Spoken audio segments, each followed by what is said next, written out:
پشتی دەربازبوونە 107 ڕۆژان دوو کادرێن کۆمەڵە ئیسلامی کۆژە یاسایشە هەولێرە بە تۆمەتە پەیوەندیاوان بە تەقینە هەمبەر کەناڵی ڕووداوی سەر بە پارتی بە هاتبوونگرتن ئازادکردن. سەرحەتە عوسمان گۆیەکە ژە کادرێن ئازادکردن کۆمەڵ دبێژە بکەفالەت هاتی ئازادکردن. دوای 170 ڕۆژ ئازادکردن دیارە و زۆر سپاسی بەڕاست پارێزەرەکان دەکەین پارێزەرانی دەستەی پارێزەرانی کۆمەڵی ئیسلامی و سپاسی ئەنجومەنی سیاسی و ئەندام و لایەنگرانی کۆمەڵی ئیسلامی دەکەین بە تایبەتی. دیارە ئێمە لە یەکەم ڕۆژەوە ینی هەر وەری خۆمان گۆتیە لە ئاسایشی گوتمان کاکە ئێمە مەسەرەن لەو شتانە بە دوورین بەڕاستی ئێمە وەکو کۆمەڵی ئیسلامی وەکو ئەندام و کادرانی کۆمەڵی ئیسلامی بڕوامان بە هیچ کارێک توند و تیژی نییە. گرتنا ئەوان دوو کادرێن کۆمەڵ پشتیوێ چەندێ هات کۆ تۆمەتبارێ سەرەکیە تەقینی شاهدی لەسەر ئەوان دوو کادراندا بوو کۆ ئەوان هەفکاریەوی کردە. عەبدولستار مەجید ئەندامێ جواتە سیاسیە کۆمەڵای ئیسلامی دەربارەی ئازادکردن ئەوان دوو کادران سپاسیان نێچیروان بارزانانی سەرۆکی حکومەتێک کرد لە هەمبەر بزاوێن و ڕاگەهانتە بزاوێن سیاسی کاری کادرێنمە ئازاد بکە.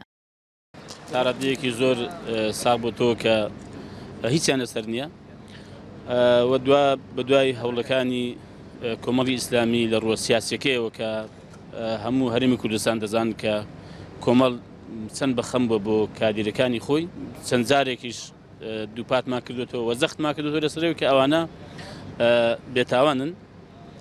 ئەمڕۆ دیارە بە هەوڵی سەرۆکی حکومەتیش ئەم دوو کادیرە بەڕێزەی کۆمەڵی ئیسلامی ئازادکردن بە کەفالەت. ئەو دوو کادرێن کۆمەڵ لە گۆری یاسا تیرۆرێ هاتبوونگرتن لە گۆری ئەوێ یاسایە زیندانی بکەفالەت نایە ئازادکردن بەلێ پارێزەرێوان دبێژە تو لە سەروان دەرنەکەتێش بەرهەندی هاتنە ئازادکردن. کەیسی تۆمەتبارکردنی کاک سەعدی و کاک سەرهەد بەپێی یاسای تیرۆ ژمارە 3 ساڵی 2006 بووە.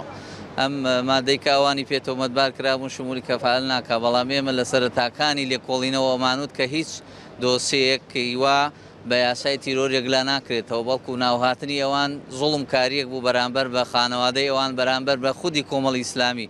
من باوەڕم وا بوو دادگای بەڕێز لێرە تا ئێستا موفق بۆ لەوەی کە بەڕاستی هیچ بەڵگەیەک لە ناو دۆسیەکانیان نەبوو. نێزی 6 مەهان بەرینها سعد مستەفا و سەرحەت عوسمان ژالی ئاسایشێ بە تۆمەتە تەقینە لە هەمبەر کەناڵی ڕووداوی سەر بە پارتی دیموکراتی کوردستان هاتنگردن و پشتی چەندینە بزاوێن سیاسی و یاسایی ئێواریە 18 vê mehê hatine azadkirin.